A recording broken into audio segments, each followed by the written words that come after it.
Hello everybody, welcome back to another episode of Shapes 2. In the last episode, we finished off milestone 6, which allowed us to unlock pin pusher. And I think we're going to be needing that pin pusher to make our milestone 6 shapes, because if you notice, underneath these innocuous blue square are these little pins. So we'll definitely figure out how to do that. But before we go about doing that, you guys have been telling me I have been neglecting an entire dimension of this game. Apparently I've been playing Shapes 1 and Shapes 2. I have been doing everything on a singular level, whereas I could have been doubling my throughput this entire time by belting things onto the second level. Like that. Amazing. I have just only been using the second level so far to route belts around other things, but I just for some reason never thought about doubling everything up, because apparently you can just, double up your cutters and go up one level and just have like 2 cutters on top of each other. So in theory, we can pretty much just double the throughput of all our stuff, and I think we should start doing that from now on, because our milestone items are getting higher and higher in volume as we play the game. So it would probably be a good idea to go through our blueprints and modify them such that they can work for 2 levels. If we look at our upgrades as well, you can see eventually we'll unlock a 3rd level as well, but we don't have that right now. We definitely don't have the points to do that. So let's go to our tasks. Let's unlock everything. I just finished one section, so I might go do a bit of cleanup before we start doing that. So it was these stars that are no longer required. These stars are being delivered by train. So let's head over to where that is happening and let's just dismantle all of this.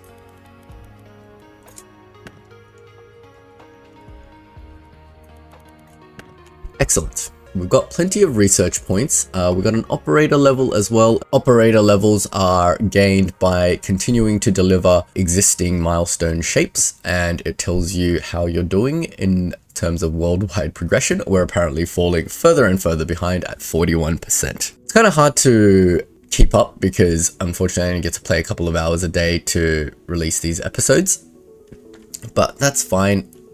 We will just keep progressing along at our own pace. Again, this is meant to be a Zen game. There's no rush, guys. You just do things at your own pace, enjoy the game, play it how you will. It's meant to be a fun, relaxing, non-stressful experience.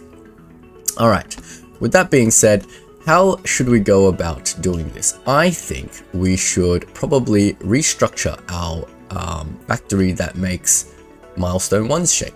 Let's start by doing extraction on 2 levels. I believe I kind of know how that works, so let me just clear out this section and we will just start from scratch. These fluid extractors, I realize I haven't even updated since I've got the extension module, so definitely this milestone 1 shape is in need of a revamp. Maybe we'll start with these squares. I probably still need this pathing at some point to come across. So to get double extraction happening, I definitely need to double up my extractor, but I need this to extract onto the 2nd level, right? So currently it's on the 1st level, we need it to go up. So let's just delete this. Then we will add some belts that go up. Nope, that doesn't work. We'll add some belts that go up and in, up and in, up and in, up and in. Great. Now, we have this extraction platform outputting to the 2nd level. We have this extraction platform outputting to the 1st level. So if I were to build a space belt that connects the 2, would that give me a full output belt? A properly saturated output belt? And that looks like, indeed it does. That is cool. And you can see when you get the 3rd level, there's a little slot in there for you that will allow you to put a 3rd level worth of output onto 1 belt. So I've been saying I've been saturating these belts the whole time, but in fact I've only been using them at 1/3 of their capacity. You live and you learn, guys. Alright, so let's output this now over. So we've got a full saturated belt. I'm going to save this pattern into my blueprints. So if we just Control S that, I also figured out how to add icons. You can just click these sections of the icon and we have a belt icon somewhere there. I wonder, can I just not have just like one massive icon, or do I have to have like 4 small icons? This is extractor. Oh, actually, it's not a belt, it's an extractor. That's this thing, right? Extractor Mark II. Great. I'm going to create a new folder. We go to the blueprint section. I'm going to create a new folder. I'm going to call this Mark II. Because we want to keep sort of our old blueprints, but we want the, can I just drag that in there? Yep, cool.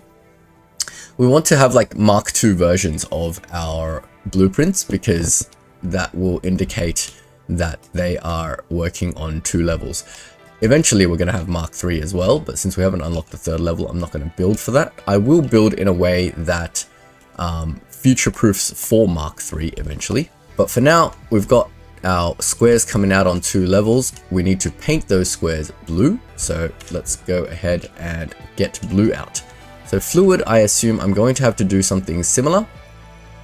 So if we bring out our fluid extractor, we're going to need to modify this in a way that works on 2 levels as well. Now, I'm still not 100% sure about fluid output throughput, but just to be safe, I'm going to get this outputting in the same way as our other stuff. So let's go fluid minor extension. I'm going to have to borrow some of the space here because this section of tile isn't big enough. Okay, cool. So that should give us our full channels of fluid, but one of these fluids needs to go upstairs. So if I take this and then I build my fluid pipe and we pull it up, it should work exactly the same way as the shape extractor we just made, right? Great. Now I assume the piping part of this works the same way with the space pipe. So if I just take one straight one and I merge on this part, it should give us fluids on 2 levels. Oh yeah, is that working? Yep, I can see it's kind of doubled up and there's a space for a 3rd one. Great, so we've got double levels of fluid, double levels of shapes. Now we just need to modify our painting array to accommodate all of that. So I'm gonna belt over my squares somewhere around here, and then in between here somewhere we're gonna build our new painting array. So our painting array is currently working like this. So sorry, let me just remind myself how the painting array works. It takes in on level 1. Actually, it takes in on level, yeah, it takes in on level 1. Well, why do I have an extra thing here? The liquid, and it takes in on level 1 the shape as well. Unfortunately, I don't think so. To double this up and eventually triple this up, we're going to need a whole new section of painters. And while I can build another set of painters on level 2, I'm currently using both levels to do the piping. So I think this platform is going to have to stay the way it is. The way I'm thinking about doing this to make it extensible for the future is I'm going to have some sort of platform that re-splits this back down into base levels, right? Now, what am I talking about? Let's just learn by doing. If I go Shift 5, 6 and build a double platform, we want to take the output of this belt, and I want to be on the bottom level. So see how this can output 4. Now this is on the bottom level, so that's great. Let's just output that on the bottom level. Then if we go up 1 level, we can see this stuff is coming out here. So if I go now and take this to the bottom level, it needs to go to the furthest one, doesn't it?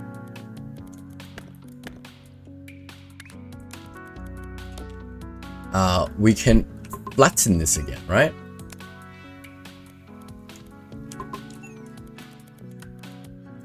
Just like that.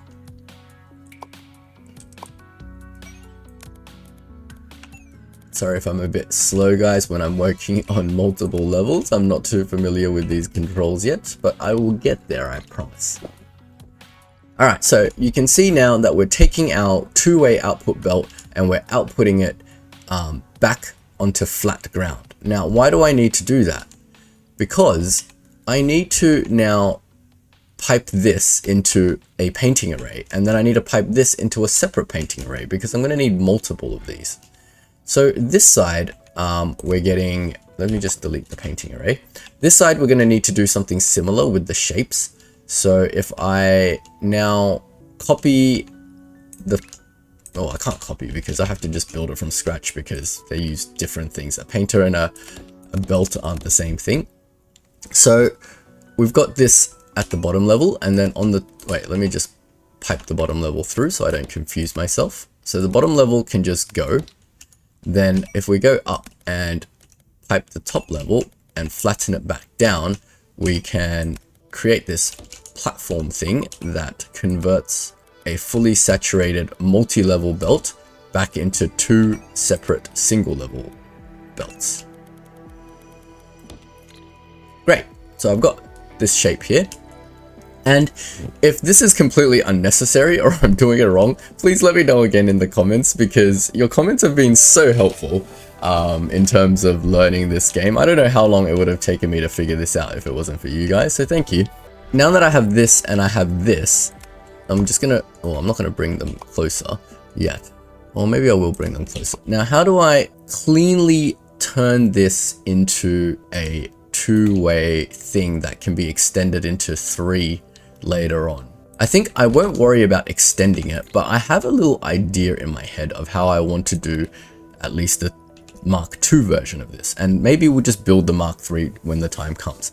If I just take a painting array and shove it here, and then I take another painting array and give it a flippy flip and shove it here, does that not give me the correct thing I need? Let's belt over this, and then let's pipe over this. So yeah, like this should now give me blue.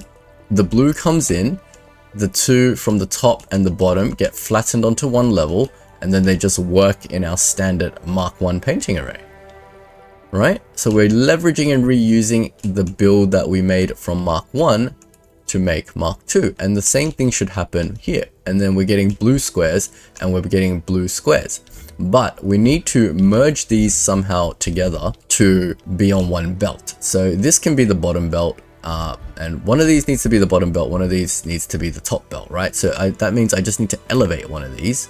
So if I come out here with a belt and then I elevate, nope, if I just elevate it like that, then in theory I should just be able to take a space belt like this, and oh, I need to hop it across underneath. So if I hit tab, I want this to go underneath, and now I should be able to merge these two, right? So if I just have one output like that, one output like that, that should give us a fully Mark II saturated space belt of output. That is amazing, guys. Look at that. We just doubled up our output of blue squares. Let's see if we can give a similar treatment to the red circles. Now, I need to save this blueprint, right? And just to not confuse myself, I'm going to save it with a little bit of belt on the side. Wow, this build is working and functional, but it is massive. Way bigger than my single platform build before, but that's fine. That's what you'd expect from a Mark II build that's doubling throughput. So if I save this, I can call this Painter Mark II, and we can put it into our Mark II folder. Great. If we go to our blueprints, now we have our Extractor Mark II. I haven't saved my Fluid Mark II. I'm just going to save this part of it because I haven't got a big enough tile set to do that. I'm going to save it with the extra thing here. So Fluid Extractor Mark II, and we'll save that into our Mark II folder. Let's go to our blueprints and let's give these some icons. So this is going to be a fluid pipe, fluid, and fluid extractor. Is that a fluid extractor? Yeah, I think so. Now we have lovely little icons, and we will put Fluid Extractor Mark II over our normal Fluid Extractor. We will no longer be using the Mark I, and now we have the Painter as well, so let's give that a bit of an icon. Is there a Painter icon? This thing is a Painter icon. Is there a number thing? We'll call this 2. Maybe I should put 2s on everything. I don't know if that'll make it confusing. Great. Let's see if we can't utilize that properly onto the red circles. So I was extracting red from here. I have a little bit of an issue with the red though, because look at that thing. I'm gonna have to extract. Is there a better place to extract red? Not really. All right, I'm gonna have to extract red really weirdly here. So extractor mark 2 is not gonna fit in here. Well, it will if I just delete this. If I put in the fluid extractor mark 2, something like that. Sorry, train, go home. You're drunk. I can just put in basic extenders over here. And over here. Great. So now I've got my red coming out. It's all doubled up. Nice. It's all working. Excellent. We need it to go up. Oh man. It's going to be a tight build, guys. Bear with me. We need this to go up somewhere. Alright, just like that. We've got our red Mark II coming out. Oh yeah, what I was going to do is move this over so my train can work here. Or, you know what we can do? We have train launchers. Let's test that out. How about that? Do we have a train launcher? I believe in rail we have a train launcher. But it doesn't launch that far. Oh lord. Alright. Let's move that over here. Sorry, I have to do a bit of a custom build here because the train rail is in the way. Let's just do that and let's bring the train normally straight down the middle, and we will pipe the fluid underneath. So if I go like that, oh, it won't let me turn. All right, I guess we will do a train launcher then. Fluid pipe, train launcher. We can test out the train launcher. Let's see our flying trains. It's gonna be so cool. I can't wait to see this. I'm not gonna sit here and wait for it though. Alright, where were we getting our circles from? Over here somewhere. Alright, so I'm going to have to do a bit of a custom build for the circles as well, because it doesn't look like the extraction platform area is large enough, but that is perfectly fine. We can just grab our space miner and add extensions on the side. Great, so that should give us a full belt of weirdly colored circles, which we can paint red. I will bring... We were doing everything like here, but I feel like I'm going to need more space nowadays. So maybe I'll go here and up, and then we'll just pipe everything back down. So if we bring our shapes like somewhere here, and then we bring our fluids somewhere here, how many tiles of space do I need for this new fluid extractor? Let's find out together. If we get our painter mark 2 and rotate that, it won't let me, it's not smart enough to fit, wait. Is it because the fluids in the things flip? Is it smart enough to figure out that this is fine? It's not. Let's just delete that. Put the painter mark 2. So I need 5 tiles of space, guys. Remember that. And that should give us red circle output. Now, we need to take this red circle and this blue square, and we need to join them together using a stacking array. So a stacking array should, in theory, function very similar to my painting array. So if I just rotate that and put that like that, actually, I think I'm going to keep everything in the same orientation. Theoretically, oh, wait, no, I don't need this platform. I need this platform on the other side. So if I give that a flip and a rotate, then I should be able to put in my stacking array in the middle here. And I've got to make sure that whatever side is getting the up is also getting the down. So definitely give that a flip, because we got to make sure that whatever's going on the top is going on the top on both sides. That way I don't feed in a shape and it sometimes goes on the top and then sometimes goes on the bottom. Orientation is important. So this is an input. This is an input. And then I need this flippity flip belt thing happening. So I need this to output. All right. So I need to add this as well. So let's grab this. I think I can just steal this from here, maybe, instead of having to build it again. Yep. So this needs to output onto the second level. We need to space belt that over. So if I grab space belt and then I hit tab and we go under, then I hit tab again and I merge this way, merge that way, and I just want that to go up. In theory, this should be the correct pattern for stacking. and I will save that as Stacker Mark 2. And we'll put that in our Mark 2 folder. Let's quickly go to our blueprints. We'll edit this thing. Where is my stacker? Something here is a stacker. I think that's the icon for stacker. And that is a Stacker Mark 2 ready to go. Great. So let's join these up now and we will pipe this back into base. Red circles go on top. So we need to check now which side is up. The side with the bars is up. So I need to flip this, because the red circles need to go on top and the blue squares can come down. Let's just validate that is indeed giving us red circles on blue squares. It is, and look at that. We are gonna get 1, and is it telling me whether this is working? Yep, and we're getting that on the second level. So in theory, when these two belts merge, we should be getting a perfect double saturated belt now. Twice the output, guys, just like that for free. Thank you all so much for that comment. All your comments about not utilizing this thing properly. I have now rectified it, I believe. If I've done that wrong, please, more comments. Explain to me what I've done and I will try my best to fix it. So that's going in now. We obviously need to correct our output belts to work for Mark II. I think what I want to do, I've got this operator points and I've got quite a few points now. I think I want to upgrade my vortex inputs a little bit to clean it up a bit, because it's a little bit annoying me, all these kinks in the thing. So now if we look at our vortex, we have I believe 1 2 3 4 5 6 7 8 9 10. Oh, we have 10 inputs. Damn it. Can I upgrade it one more time? No, that costs 30. All right, that will be the next thing I upgrade.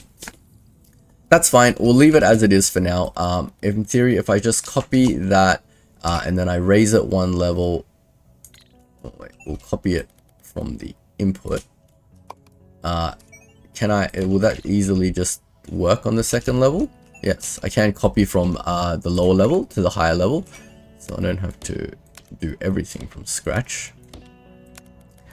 I'm not going to do all this right now because I want to indicate to myself that which parts I've fixed. We won't go through every single section and fix it, especially the milestone 2 shape, which is happening where? Let me just remind myself. Sorry, not the second milestone.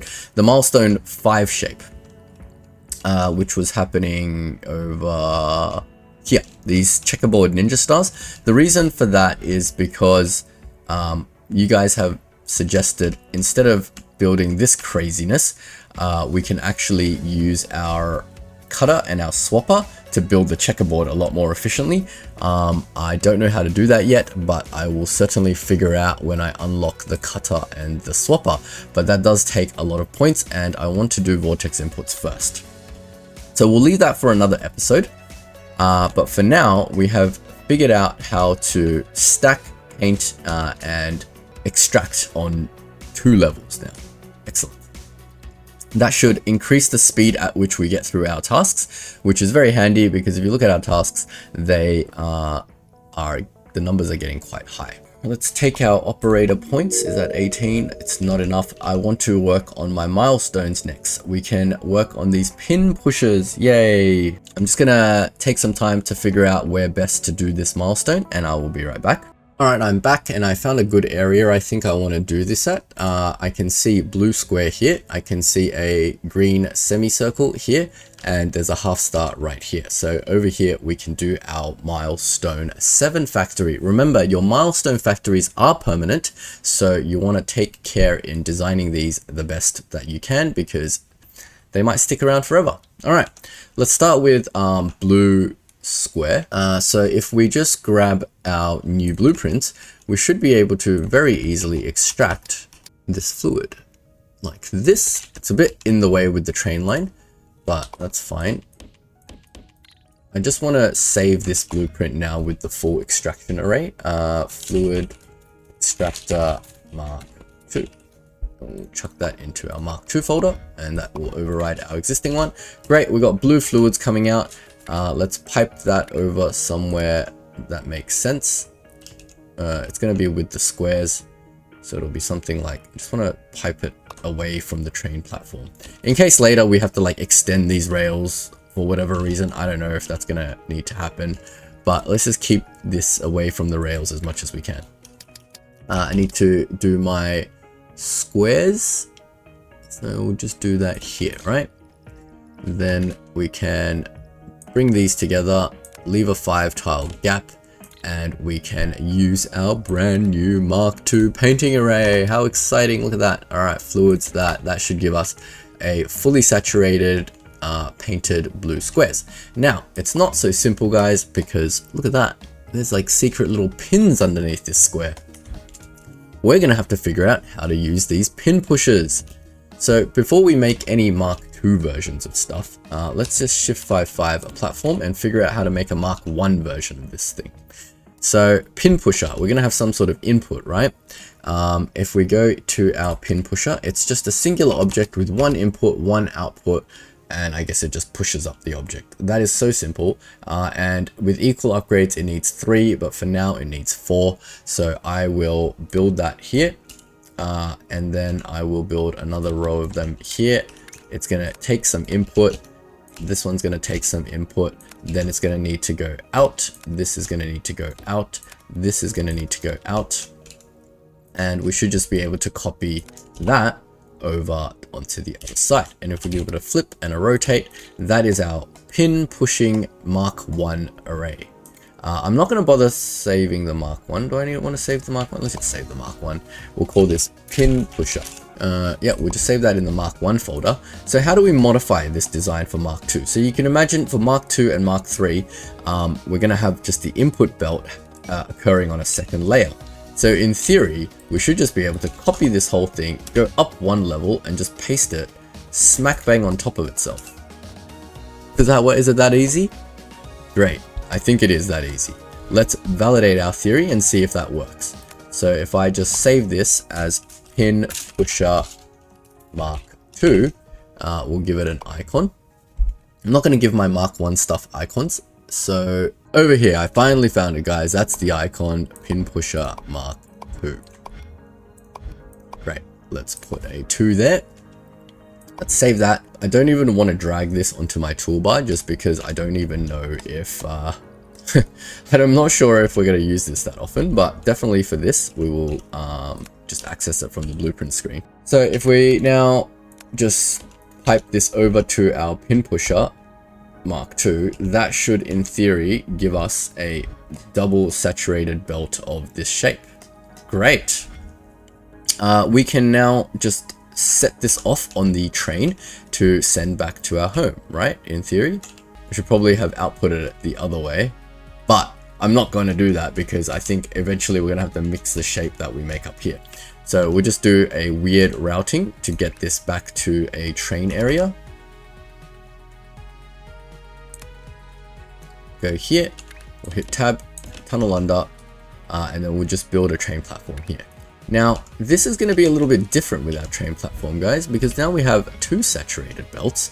So if we take our original Mark I cargo loader, train loader.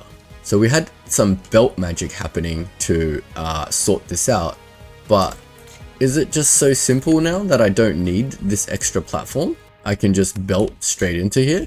Will that just automatically throw it into the correct? Look at that, it's throwing the stuff from the first level and the second level, and then it is doing that perfectly. Now, a little other tip that somebody gave me, and we're gonna go see if this works eventually, is that if I just grab a second cargo wagon, I can add another stop, one after my existing stop, and somehow the train will know to pick up any excess cargo into the second cargo wagon. So it'll stop here, pick up a cargo, and it'll stop here, pick up another cargo if there is, because if you notice over here in our old train loading system, if we go to the loading area, well, our cargo was all backed up, but now I guess since I've split it, it's not backed up. But I think the cargo will back up, so let's try this double train system. In fact, you know what? Let's not try it right now because it seems to be slowing down our train. But we'll see if this cargo backs up. I don't know what the throughput is like. And if it does back up, we will definitely do that little trick. Look at that. Pick up the stuff. What are you doing, train? Yeah, let me reset you. No, because the train's gone off to somewhere. But look at that, we've got 2 piles of cargo coming in. Then it's going to take it over here, but we don't have this thing set up properly to handle that. So let's fix this side's input as well to the vortex. We just need to copy everything all the way up to here, go up 1 level, paste it, and then conveyor the rest in. That is looking lovely. Great. So in theory, that should just be doubling up our speed at which we create these shapes. Now we can work on this blue half circle. So, this half circle is amazingly cut in the right direction, but unfortunately my cutter only works in one way, so we're gonna have to turn it before we cut it. And I have a new idea, guys. I have a new idea on how to work these cutting platforms. Because I used to make my cutting platforms manually every time, and every time I needed a slightly different rotation, I would then manually rotate them by modifying my cutting platforms. I found that a little bit silly and just asked myself, is there a better way of doing that? And indeed there is. Why don't we separate the rotation process into a separate platform in itself? So for example, what I mean by that is, since my cutter is going to cut this west half and I want this semicircle, I need to do a counterclockwise rotation, right? So if we get a platform, shift by 5 to make a platform, then we build this thing, hopefully for the last time. A rotator is 2, fully with upgrades is 2. So if we build a counterclockwise rotator here, like that, and then we belt over that, then we copy that over here, and then we belt over this, then we move that there, belt in, then we copy this whole thing, and then we flip it. Right, that does our first level, and we need to copy that design to make our second level. So if we copy that and we go up 1 level, that should give us our full Mark II counterclockwise rotator, right? So now we have a rotation module. Whenever we need to do this rotation operation, we can just use this module. So let's just save that as counterclockwise rotator. I want to call them all rotators. Rotator counterclockwise Mark II. And I want this to just be a counterclockwise. Counterclockwise is this symbol. And we will save that in our Mark II belts. So now you can see that outputs 2 layers of this thing rotated counterclockwise. Now we need to just cut it. So I don't have a thing for cutting yet, so we're going to build it from scratch for the last time, hopefully. And this is going to be a half cutter. In a half cutter, we'll just have 1 array of cutters, right? So if we just do that, that will output our half cut shape. So if we do that again over here, and then we pipe that over, get the outputs, put that back. I've done this a million times now. Getting really efficient at it, guys. Getting really efficient at it. Probably too efficient at it. I should have made this into a blueprint a long time ago. I should have thought about this a long time ago, about separating the rotation. So if you recall, what I'm talking about is in the last few episodes, the way I've handled this sort of rotation then cutting is by building custom cutting platforms to get it rotated first and then cut and then perhaps rotate it again. But if we just separate the rotation and cutting onto separate platforms, that's just going to make our lives a whole lot easier. So for example, if we can easily very easily orient our shape this way as well, because like, I know we don't need to, but if I wanted it to turn it back to the bottom side, I just need to do a clockwise rotation, which is just basically this platform again. Sorry, before I do that, let me just quickly save this one. This will be cutter half Mark II. And we will put that into the Mark II folder, and we will find the cutter icon. I cannot for the life of me find a cutting icon. Must be blind. I'm just going to use this icon that looks like things are being cut in half, and I'm going to call this, is there a H? No, there's no H, damn. I'm going to call this 2. That's confusing. I want to indicate that this is a half cutter. Maybe I should use a half shape. There we go. This is like half a shape cutting. Mark II half cutter, there we go. Let's put that in our blueprints folder, and I will definitely put this as a main thing. Where is it? Cutter Mark II half. Great. Oh, I did make blueprints for half and quarter cutters at some point. I must have forgotten. But anyway, we've got our half cutter here for Mark II. Now we can, maybe we should put our rotators here as well. This is our counterclockwise rotator. If we put down a counterclockwise rotator, we can modify this to work clockwise. So if we go up one level and we change all these rotators to clockwise rotators, that should allow us to make our clockwise rotation blueprint. And if we go down one level and hide the top level, we can do the same thing for the bottom level. And just like that, we can save this blueprint as rotator clockwise Mark II. And we'll put that in our Mark II's folder, and we will put a 2 there, and then we will make sure that rotates clockwise now. And then obviously I'm going to have to eventually make a 180 rotator as well.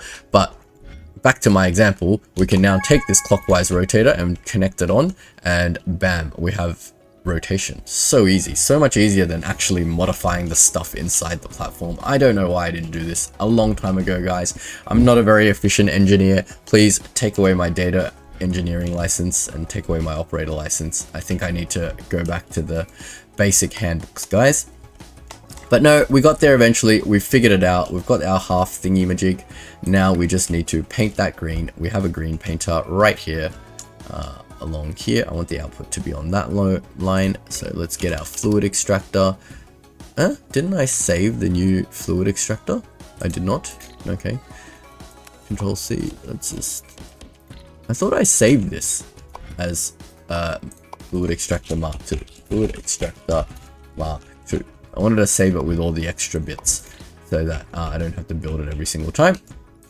But with that, we should be able to now just belt this over. And we should be able to pipe this over, leaving a 5-space gap for our painting array. Look at that. So easy, guys. So easy. Painters Mark II. We'll rotate that and just connect that in, and that should give us our green painted half circles. Hooray! And it won't tell us that it's doing that, but we'll have to just trust that's working. We need to train this into the main station. Now this is going to be also a new challenge, right? This is going to be a brand new little experience for us, because how do we now get this train working? Let me just validate this blue square is going in. Oh, the blue square is done already. Holy crap, that double milestone thing is just amazing. So this train is definitely working at the moment. Look at that, it's carrying 2 loads of blue squares. It's going over there, it's doing its hop, and then it's unloading the cargo.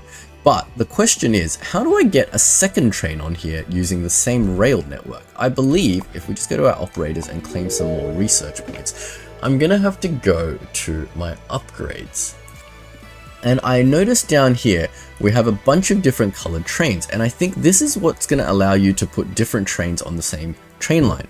So if we unlock, for example, green, we should be able to put a second train on this network. So let's take this loading station. I'm gonna save this as cargo loader. I'm going to put this in the base folder because it doesn't need to be Mark II. I think this is just going to work for Mark 1, 2, and 3. So that'll be fine. Cargo loader. Let me remove my old train loader. Can I delete this? Alright, this is going to be my cargo loader. If I take my cargo loader and put it over here.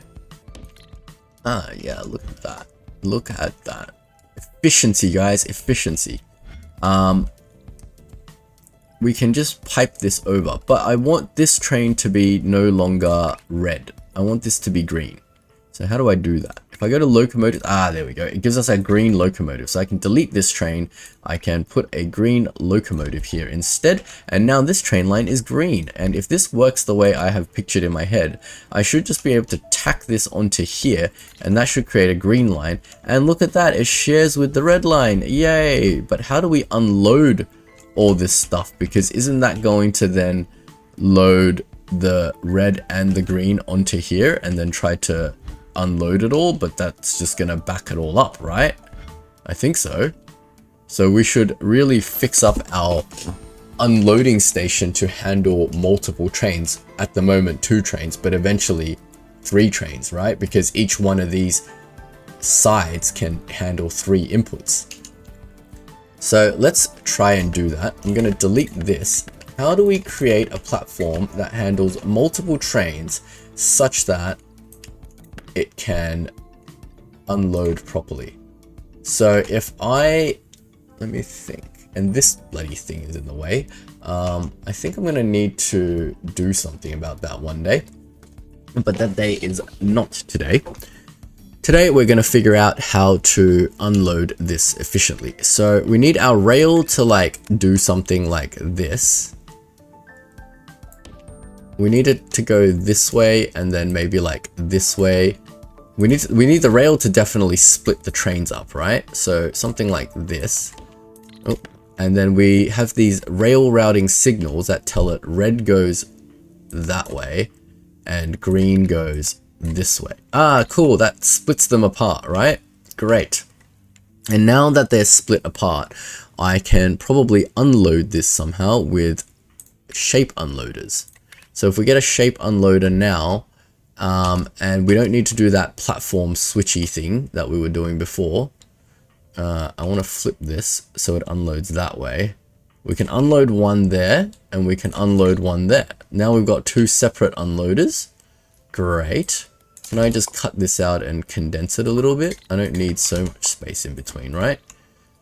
Build as condensed as possible. I need to leave 1 gap. Great. Now this needs to pipe into our base. So I don't need so much space here either. So as soon as they split off, they can unload. Oh, no. Let's see how close I can build this unloader. If I can build it right here, don't forget we need train stops as well. So now it knows to unload. No, don't build loaders. Unloader. Alright, I got it working, guys. Now we've got our 2 separate unloaders, our stops. That should unload cargo into these platforms now. We just need to route them back into our base. That should be quite easy. We're just going to use space belts for now. I'm going to leave this here. It's not the most ideal way to do it, but at the moment, oh wait, I need to give extra space at the end of the track. We've learned that lesson. It's not the most ideal, prettiest way to do it, but before I've got my 3rd unloader, I can't really figure out how to do it, and this thing is in the way. So we will fix that up one day. Don't you worry, guys. Don't yell at me in the comments. I know it's not clean, but it's functional for now, which is the important thing. I need space for my belts. What is happening here? This is not required. I really need those inputs, honestly. Let's have a look. This is not being used. I can shift everything a little bit. Do I want to do all that work? Let's get rid of all of this. Or, you know what I can do that's probably cleverer. Let's just take this input, we'll route it underneath there, and we will use this belt that's being split 2 ways. Because it is double inputted, I need to double this up. I feel kind of dirty doubling all these belts up right now because very soon we're going to unlock all our vortex outputs. And once we do that, we'll be able to properly finally fix all our inputs to be clean and easy to extend upon. But right now is not the time to do that, I don't believe. So that's working. We need the train to input. I'm going to just use my existing channels because, like I said, the input right now is not in the state that I want it in. So we're just going to do some messy spaghetti. A little bit of spaghetti every now and then never hurt, guys. We do spaghetti with the promise that we acknowledge that it's spaghetti and that we will one day come back and fix it. I bet that's what every coder ever said and never went back to fix their code. Alright. I believe that's working. I can see this is buffered, it's being delivered. No batch has actually arrived yet. This is saying angry. You know why? Because this is not a green circle, this is a green pin pushed circle. Let me fix that real quick. So right before this thing goes onto the train, it needs to go through a pin pushing process. And we can do that with our Mark II pin pusher. Yay! Pin pusher Mark II. There we go. Give that a rotate. And then we will hook that up to our space platform. All right, that will fix that. While that's doing that, we should do milestone, the next part of the milestone. But let me just check. We are pretty close to the end of this episode, guys. It's been going on for nearly an hour. So I think we will set that up in the next episode. But yeah, we've done really well this episode, I think. We've definitely upgraded all our new blueprints. See, we've got the Mark II version of all our old Mark I blueprints. And that is going to be very handy for doubling all our throughput. Definitely do this if you haven't. If you've been following along my videos, I suggest you definitely do this as soon as you can. We will have to one day, when we unlock the third level, modify these blueprints one more time to accommodate for the third level, but we will cross that bridge when we come to it. Alright guys, thank you all so much for watching. I will see you all in the next video. If you've enjoyed my content, please leave a like and subscribe. Alright, see you guys.